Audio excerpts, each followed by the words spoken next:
Estoy muy contento de estar aquí en el CENART. Yo estuve aquí, bueno, lo que les voy a leer, entre leer y pasar sobre el PowerPoint, en fin, tiene que ver mucho un poco con la historia aquí del CENART. Yo estuve aquí hace muchos años y bueno, es un poco un viaje a la historia, ¿no? Y un poco un regreso también. Yo no me he separado de la parte literaria, ¿no? Yo tuve una trayectoria de entrar en el auge, en la euforia digamos, del amanecer de estos nuevos medios, que ya dejaron de ser nuevos, ¿no? Ya tienen 20 años, por lo menos, ¿no? Y, en fin, estoy regresando a hacer lo que quería por una serie de razones que les explicaré, ¿no? Tienen que ver un poco con la madurez de los medios y de la disponibilidad de programas para trabajar en un medio desde el punto de vista de la literatura, que es a mí lo que me interesa.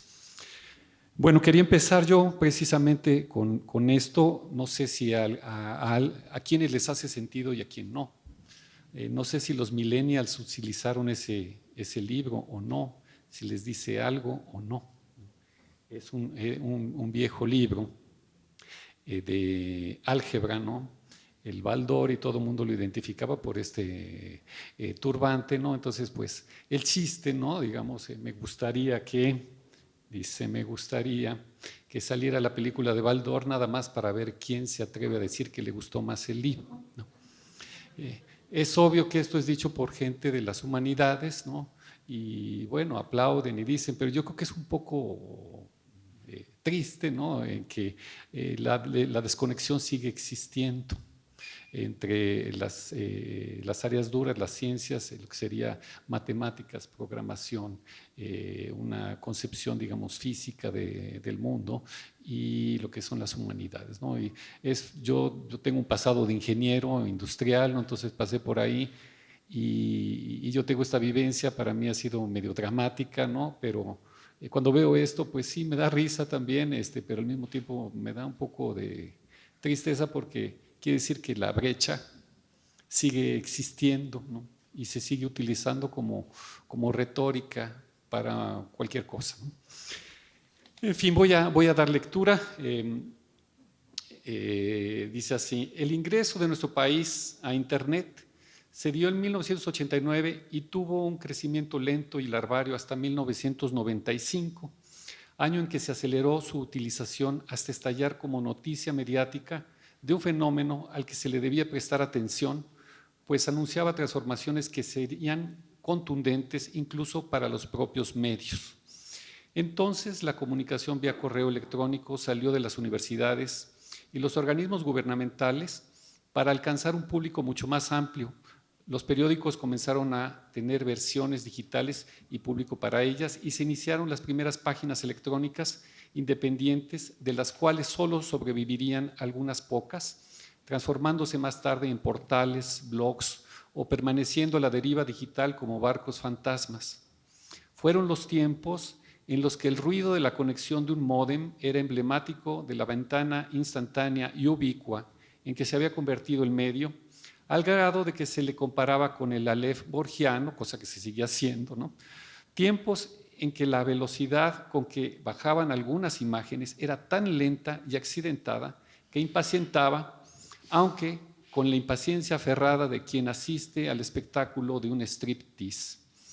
La alteración de imagen, fotográfica o no, se hacía primordialmente a través de digitalización en escáner y el uso de programas, entre los que despuntaba Photoshop, en algunos casos con el auxilio de las primeras tabletas de dibujo digital, pues en términos de captura fotográfica las novedades solo comenzarían a ser asequibles económicamente a un público no especializado mucho más tarde, con cámaras como la Sony Mavic, que guardaba las fotos en disquetes de 1.44 megabytes. Yo tuve una de esas, por eso, y cargaba en viajes pues cajas de disquetes, ¿no? Todavía tengo ahí esas imágenes, pero resulta que son ahora muy difíciles, y forman parte ahora de lo que es la arqueología, ¿no? Ahora ya hay una línea de arqueología de los medios, ¿no? Que esto es muy, muy interesante porque pues, es una cuestión de arqueología muy reciente y muy rápida, ¿no?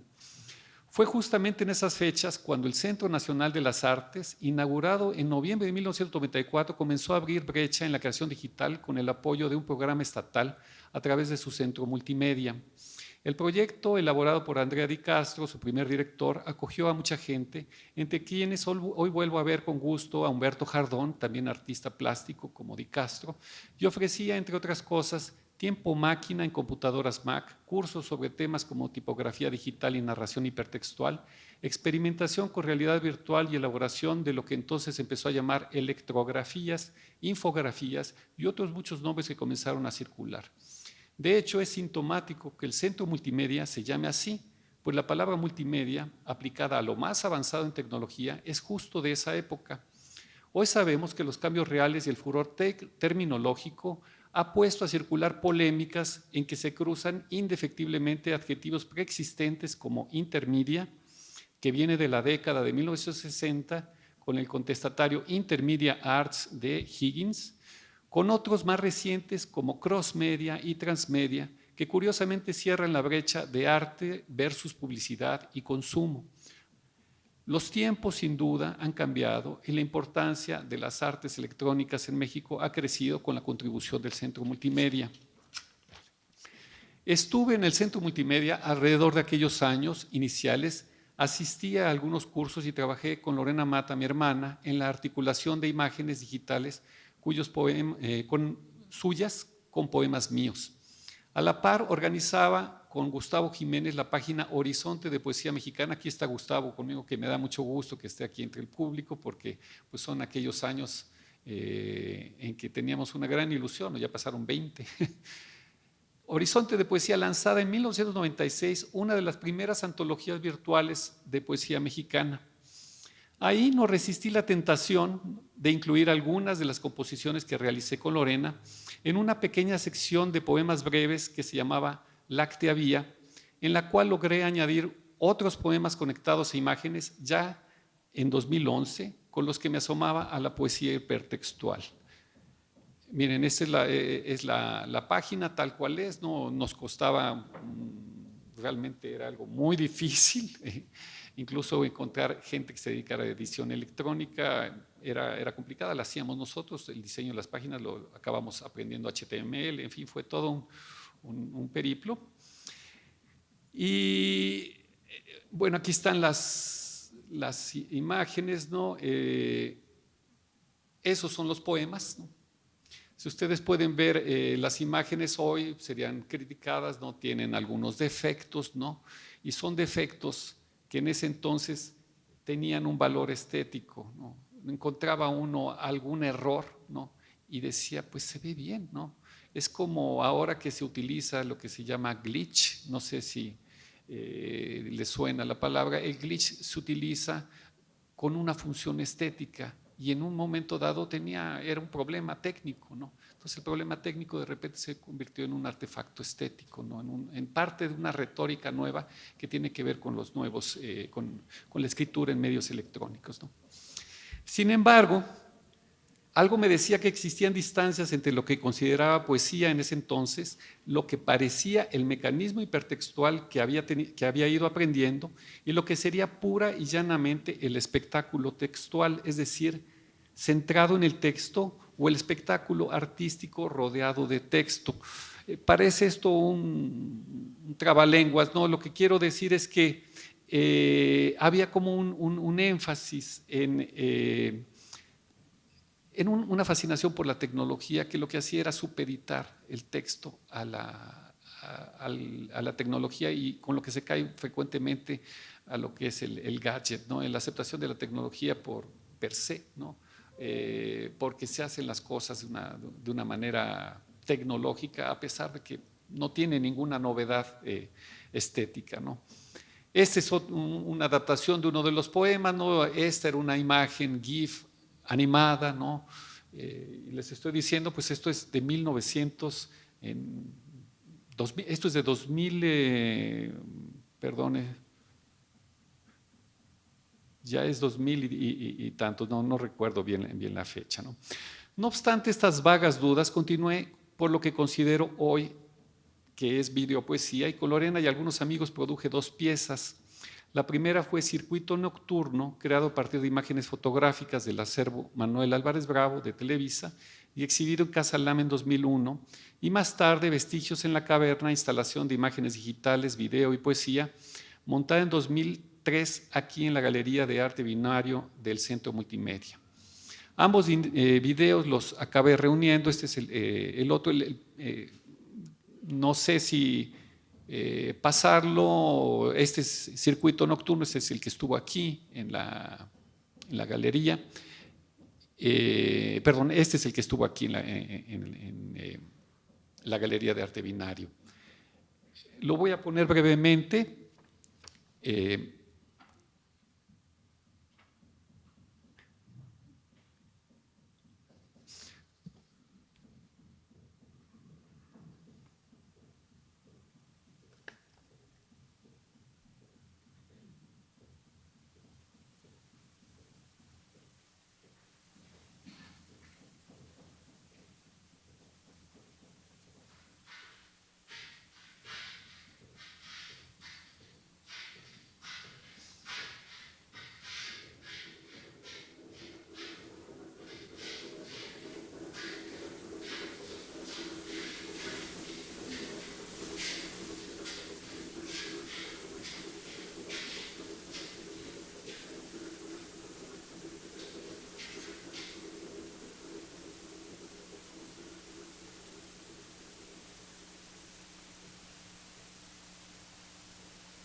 Perdón, bueno.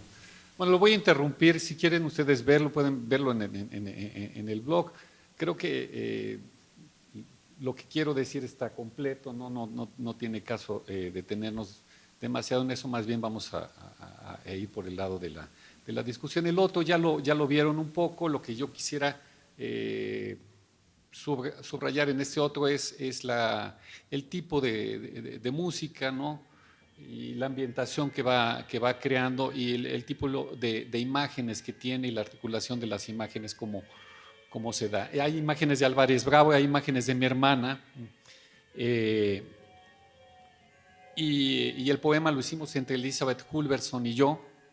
Entonces fue un trabajo que cayó como del cielo, ¿no? Porque todas las piezas se acomodaron para hacer un trabajo de comunicación entre los diversos gente que trabajamos con diferentes medios, y funcionó muy bien, cosa muy rara, ¿sí? Porque generalmente es difícil que esta coincidencia se dé, y hay muchos desencuentros, ¿no? No sé, solicita uno música para algo y no viene, y ahí uno entiende por qué los directores de cine son tan impacientes y mandan al diablo a la gente en un tris, porque no hay tiempo. Si tú quieres colaborar, hacer trabajo interartístico, tienes que ser rápido, claro y muy decidido. Yo creo que el trabajo en los medios te conecta con este tipo de responsabilidades, este tipo de conexión, digámoslo de alguna manera, ¿no? Bueno, lo que hice fue separar aquí, poner las cosas que hay ahí. Ustedes pueden leer el poema, ¿no? Ahí está el poema, se puede leer aparte, ¿no? Volveré sobre esto un poco más adelante, ¿no? Y este texto era el texto que estaba a la entrada de la exposición, ¿sí?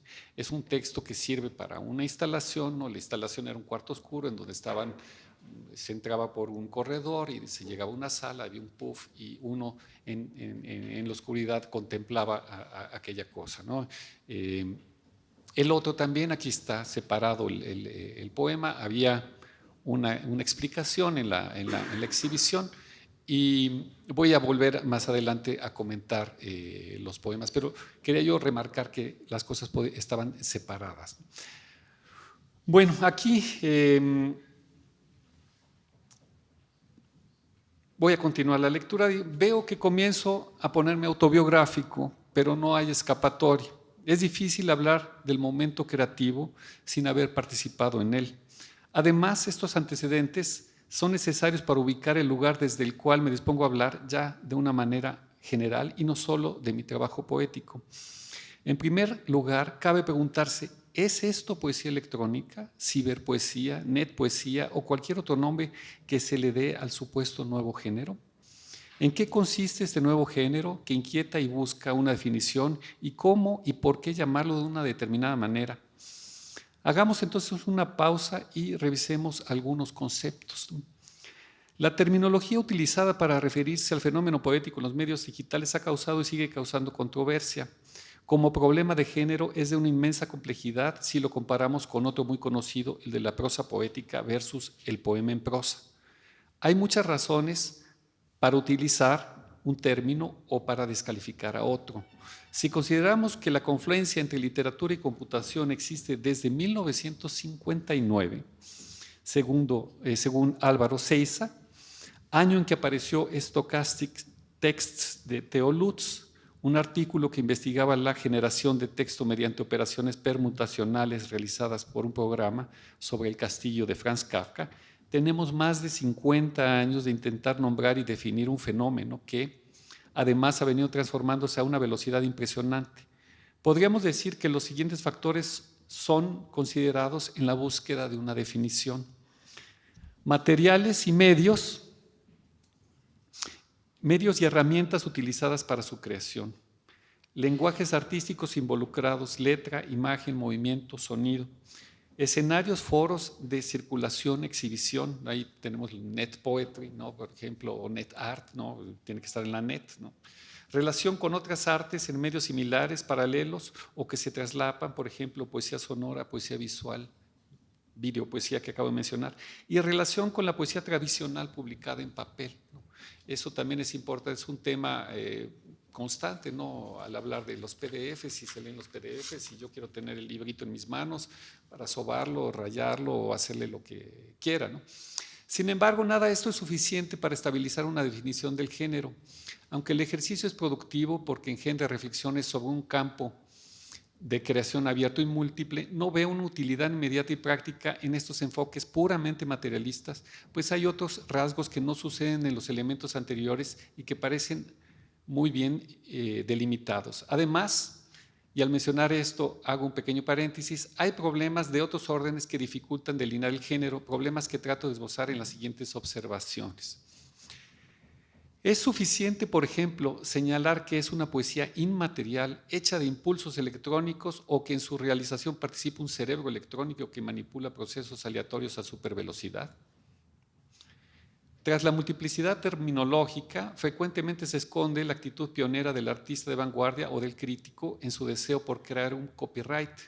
Por ejemplo, ahí tenemos los infopoemas del portugués Melo y Castro, el texto ergódico de Aarset, ¿no? Por ejemplo, un crítico que tiene un libro muy importante y que inventó esta palabra texto ergódico, ¿no? Y como es una palabra así como la diferencia, como este tipo de palabras que vienen del lenguaje crítico, que se vuelven claves, ¿no?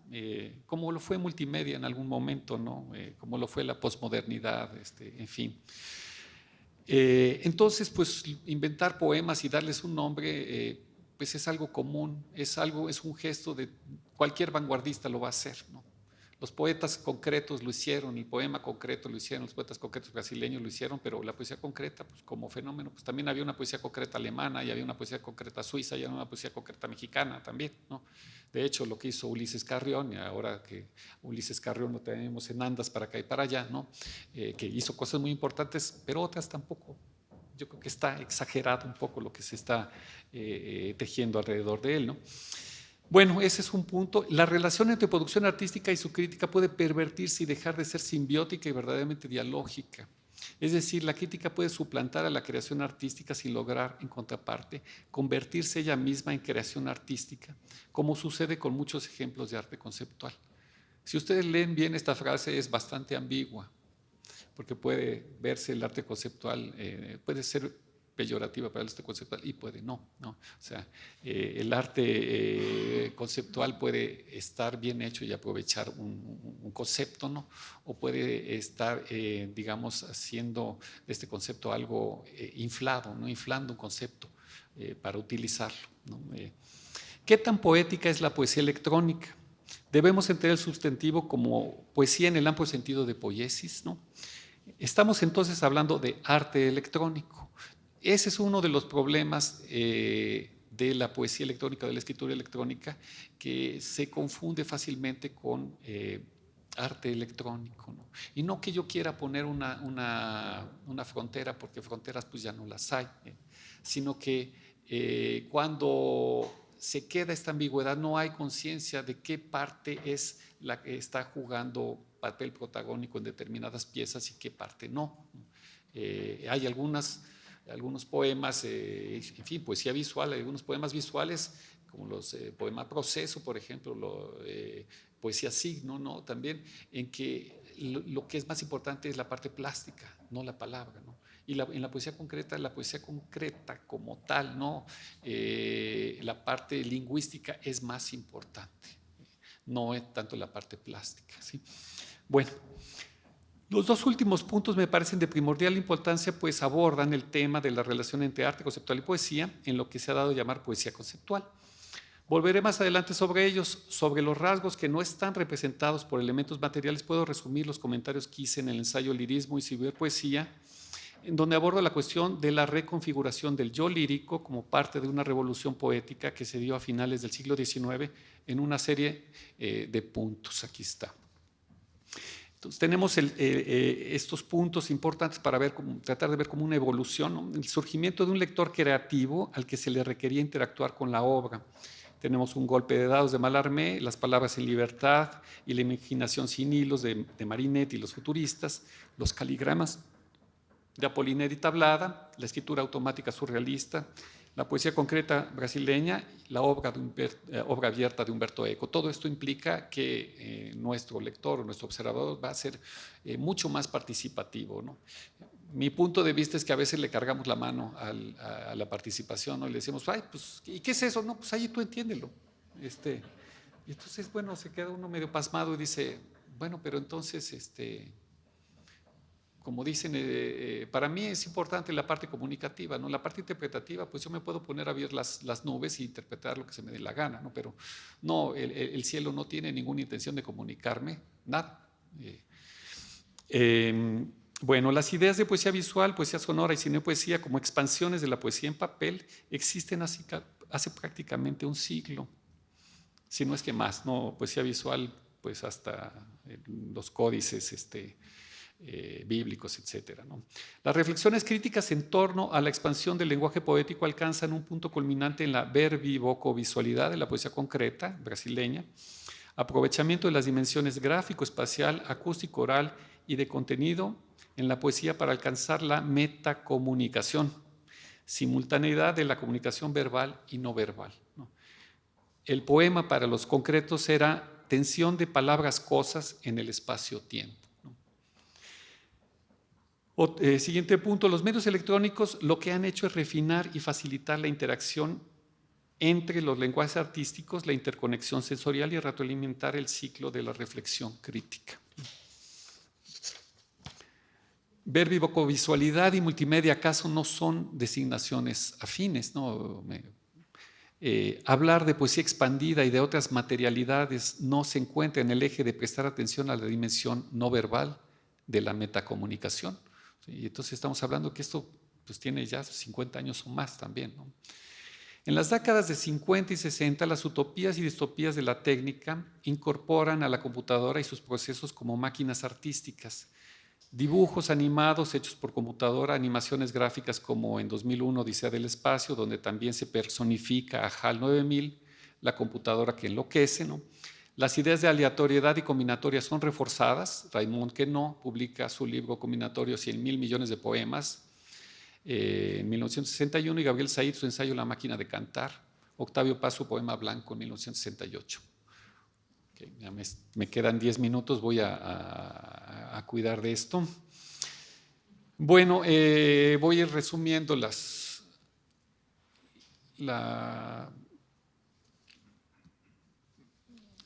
mi presentación para que pueda alcanzar a llegar a donde quiero. En fin, me voy a saltar estas partes. Lo que quiero yo decir aquí que es importante es que hay un cambio en la percepción del yo. O sea, el yo en el medio electrónico cambió. O sea, todos tenemos un correo electrónico, una tiene el correo electrónico que se llama la chiquis, ¿no? Entonces ya sabemos que le dicen en su casa la chiquis, ¿no? O una mujer, ¿no? La hija de un amigo tenía un correo que se llama Barba Negra, ¿no? Entonces uno, bueno, ¿y qué implicaciones tiene que tenga un correo que se llama Barba Negra, ¿no? O cuando me pide amistad a alguien que dice el más chingón de todos, pues yo digo, oye, no, en Facebook, el más chingón de todos o el hijo de puta, tampoco, ¿no? Me voy a cuidar de esos, ¿no? Entonces, esta multiplicidad de personalidades es algo que es importante, ¿no? Miren, yo he hecho estos, no sé, poemas visuales, ¿no? Precisamente ahora con la facilidad que hay. Si hubiera yo tratado de hacer esto en aquellos otros años hubiera sido muy difícil. No tendría dónde exhibirlo también, porque la red para tener un lugar en internet era algo complicado, ¿no?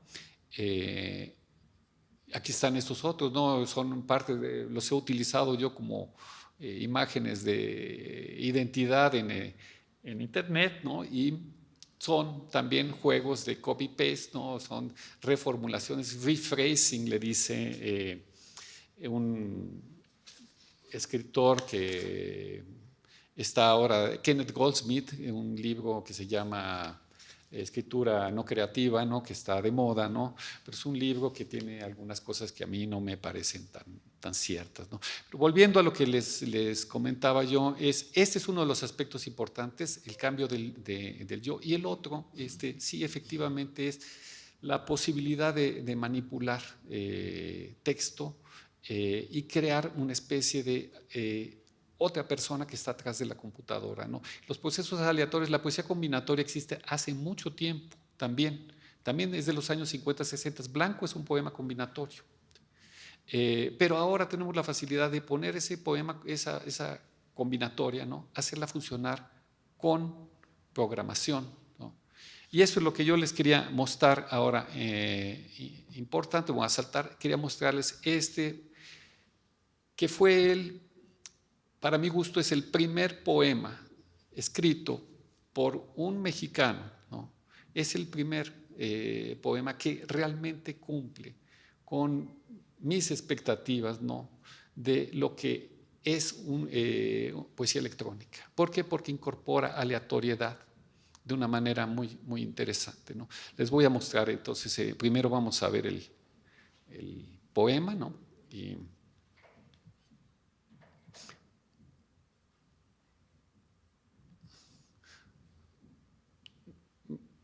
voy a tratar de que funcione en internet, a ver. Pero no tengo conexión, ¿o sí? Ya no sé. Mejor voy a hacerlo sin conexión, y eso también es algo interesante, ¿no? Que yo podría decirles que estoy conectado y no estoy conectado. Y nadie se daría cuenta, ¿no? Entonces, por eso el NetArt y, en fin, vamos a ver.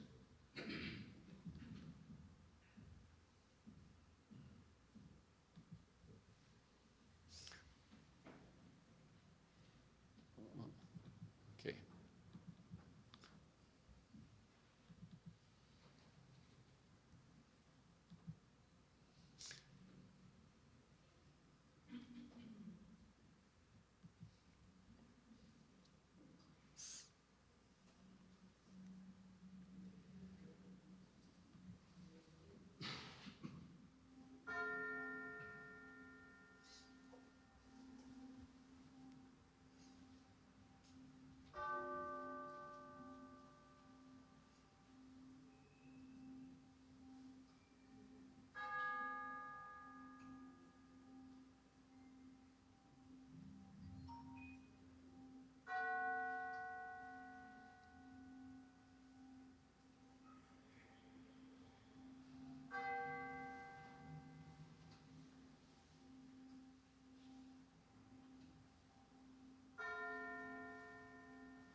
Bueno, voy a interrumpir porque está mostrado, digamos, así funciona el poema, pero cada vez que se activa el poema da una versión diferente, ¿sí?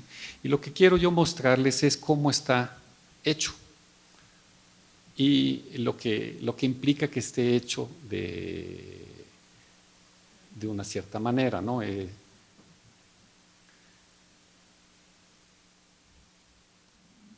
Utiliza, bueno, quiero aclarar, utiliza un plugin, ¿no? Eso también es parte de la evolución de los medios, de lo que está disponible. Bueno, esto está hecho en un programa que se llama Director, ¿no? Es un programa con el que trabaja Diego Bonilla, con el que he estado yo trabajando también. Es uno de los programas que en esos años de 1998, 97, 98, era el último grito de la moda y era lo que empezaba a poder permitir que fueran hechas estas cosas, ¿no? Antes era complicadísimo, ¿no? Por eso todo se restringía a trabajar con hipertexto y era una época en que el hipertexto y la palabra hipertextual, hipermedia y todo eso era como mágica, pero en realidad para articular todo eso con un programa era algo muy complicado. No era fácil, dependía del navegador que uno utilizara, en fin, era realmente complicado, demoró para que se hiciera funcionar. Entonces, el programa, ahora les mostraré, mire, tiene varias partes, ¿no? Aquí hay una base de datos, ¿no? Son todos son 400 y tantos versos que son accionados por una serie de reglas de transición, ¿no? Y por una programación, ¿no? Aquí están, por ejemplo, si ustedes ven, pueden observar aquí que todos empiezan con soy, aquí. O sea, la base de datos está construida con soy. Pero ustedes vieron y decía eres.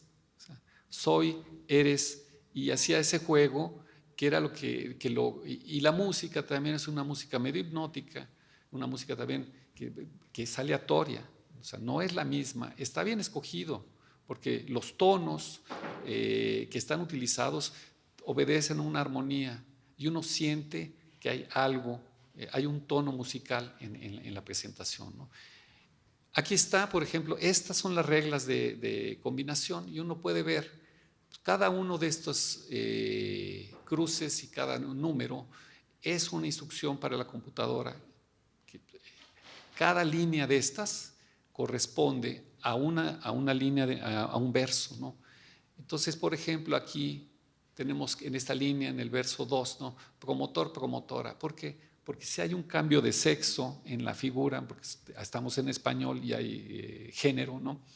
Pues el programa va a poder hacer el cambio de género y no va a romper la armonía gramatical de la lengua, algo que es muy importante. Entonces tiene todo ese análisis para cada verso, para que en su momento dado las transformaciones obedezcan y sigan las reglas gramaticales correctas, ¿no? Después está la parte, está esta parte que es la parte de programación, ¿sí? La parte de programación la muestro y la quiero mostrar porque yo creo que se han hecho aquí muchas preguntas sobre futuro, ¿no? Yo creo que el futuro de la escritura en los medios y sobre esto es aprender computación básica, ¿sí? Meterse con estos programas. Yo he tratado de dar talleres, pero lo que me encuentro es que la gente tiene un rechazo casi visceral. No, yo no entiendo nada de eso. Mejor espero a que el Baldor se vuelva película, ¿no? Y no quiero entender cosas que son básicas, ¿no? Cuando publiqué mi poema electrónico me topé con varias cosas. La gente no sabe lo que es un archivo ejecutable, ¿no? No sabe lo que es un archivo zip, no sabe lo que es un HTML, jamás ha visto un HTML, no entiende, no sabe leer lo que hay ahí. Y yo creo que eso tiene que ver con una alfabetización mínima para poder tomar ventaja de esto, ¿no? Y poder construir con los textos que están atrás de esto, ¿no? Aquí puse yo otro ejemplo, miren, este es otro poema que me salió en estos espacios, que es otra de las cosas que yo les quería decir. Cuando uno aprende computación y cuando uno se da de topes con los programas, piensa uno que está perdiendo el tiempo porque no está leyendo las obras completas de Borges o la poesía completa de, no sé, de cualquier astro, ¿no? Pero resulta que no. O sea, si uno está aprendiendo otras cosas y derivando para otros lenguajes en los que puede uno aprovechar y tomar y utilizar, ¿no? Entonces, el hecho de estar trabajando con la computadora, pues ya los correctores ortográficos son una fuente de anáforas, ¿no? Muy grande, porque cada vez que uno escribe una palabra le sale una pariente arriba, una pariente abajo, y de repente uno se da cuenta de que voy a aprovechar eso, ¿no? En la escritura de poesía se aprovechan esas contigüidades, nos lo dan los correctores ortográficos, ¿no? Esa es una falla, ¿no? Yo frecuentemente no le salía este signito cuando algo estaba funcionando mal, ¿no? Esta Y, esta Y con una diéresis, ¿no? Que no se utiliza en español, no se utilizará en algunas otras lenguas, ¿no? Pero para nosotros no quiere decir nada. Para mí era una I. Entonces busqué esta figura que se llama polisíndeto, ¿no? Que quiere decir y, ¿no? O sea, una manera de narrar. Y fue, y dijo, y llevó, y trajo. Eso tiene que ver con una narración, ¿no? Por eso le puse atrapado en un polisíndeto. Me puedo quedar yo atrapado en un polisíndeto y mi idea era ponerme ahí. Después, como resulta que mi poema no tenía un compromiso social, ¿no? Le puse un poquito de sangre, ¿no? para que tuviera ya un poco de drama, ¿no? Es un poco de una broma, ¿no? Pero bueno, vamos a hablar sobre esta cuestión de lo que les acabo de mostrar del poema de Diego Bonilla, ¿ok? ¿Qué es lo que tiene un texto electrónico en la web? Es un texto complejo, ¿no? Tiene una superficie visible. ¿Qué es lo que ustedes estuvieron viendo, ¿no? Cómo iba pasando y variando aquel video, ¿no? Es lo que uno ve, es lo que un usuario común ignorante ve, ¿no? Ignorante digo de lo que está detrás, ¿sí? Pero hay otras partes que pasan medio desapercibidas y que no vemos, ¿no? Ya les mencioné los nombres de los correos electrónicos, ¿no? Pero también, por ejemplo, los URLs, ¿no? Por ejemplo, no es lo mismo que un archivo se encuentre alojado en un sitio que se llama Poesía Mundial Premios Poema, ¿no? Que en otro que se llama Blogger Sólidos Selectos Poema, ¿no? Seguramente si yo veo Poesía Mundial Premios Poema voy a decir, no, pues ese debe ser un poema muy bueno, ¿no? En cambio, Bloggers, no, ese debe de ser de alguno que puso sus poemitas por ahí, ¿no? ¿Por qué? Porque estamos acostumbrados ya a leer eso y no nos damos cuenta de que estamos leyendo ese tipo de cosas, ¿no? Otro tipo de cuestiones que suceden en nuestra interacción con la computadora, ¿no? Esta instrucción on mouse up, que es una instrucción que existe para muchos lenguajes, ¿no? Que quiere decir, cuando yo le pase el mouse a alguna cosa, pues va a aparecer alguna otra, ¿no? Es algo que un texto común no tiene, ¿no? Que no tiene, en fin, no es frecuente en otros medios, ¿no? Y que forma parte de la retórica de los textos, ¿no? Códigos diversos, ¿no? Los códigos que están detrás, ¿no? La programación que les acabo yo de enseñar, lo que es poder ver un texto HTML. El código, pongo aquí, es un tipo especial de lenguaje que tiene conexiones con el lenguaje natural, ¿no? Y estas conexiones pueden ser utilizadas para trabajar lo que se llama code poetry, ¿no? Que precisamente está aquí un amigo muy querido mío, Mosene Madi, ¿no? Que está trabajando precisamente con code poetry, ¿no? ¿Qué es lo que es el code poetry, ¿no? Y la escritura electrónica también está incorporando otros lenguajes. Ustedes ya habrán visto muy debatido premio dado, beca dada a una poesía escrita con emoticones, ¿no? Yo tengo mis dudas acerca de esto, pues son personales, ¿no? También tengo mis dudas acerca de la tweet literatura, son personales, muy debatibles, ¿no? Ya veremos lo que sucede, ¿no? Otra vez vuelve a ser algo que está sucediendo como idea, ¿no? Acabo de leer que los emoticones fueron utilizados para hacer una traducción de Moby Dick, hecha toda con emoticones.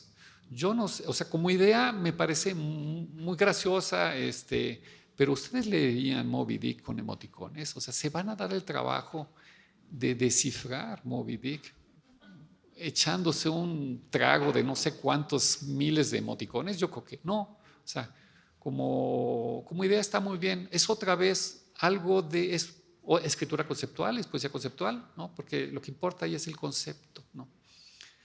Ahora, ¿qué tanto va a durar? ¿Qué tanto va a pasar? No lo sé, ¿no? Yo lo pongo ahí entre paréntesis. El peligro que comentaban, el peligro es el caer en el gadget que puede presentarse disfrazado de arte conceptual, en el que el discurso sobre utopías o distopías de la tecnología es elevado a discurso artístico per se. Bueno, aquí ya entro con lo que es mi poema, ¿no? Les comentaba yo la infelicidad de tener que explicar, ¿no? Que el poema pues tenía que manejarse de tal manera y bajarse en la tienda y comprarse de tal, porque y resulta que implica una barrera infranqueable que yo creo que se va a ir abriendo con el tiempo, ¿no? En fin, este poema está basado en este poema de Eugen Gomringer, un poeta suizo, ¿no? En fin, está ahí en internet, ya se me quedan 0 minutos, ¿no? Entonces, pues nada más me despido, voy a cerrar y lo que quisiera yo insistir, bueno, pues es en la idea de la combinatoria, ¿no? Aquí, por ejemplo, en mi poema existe la combinatoria, cómo lograr que estas combinaciones de palabras tengan sentido poético y diferente cada vez que se utilicen, igual que lo había hecho Diego Bonilla. Es también fascinante, es una cosa, y estar con el programa es algo, vaya, muy estimulante poéticamente.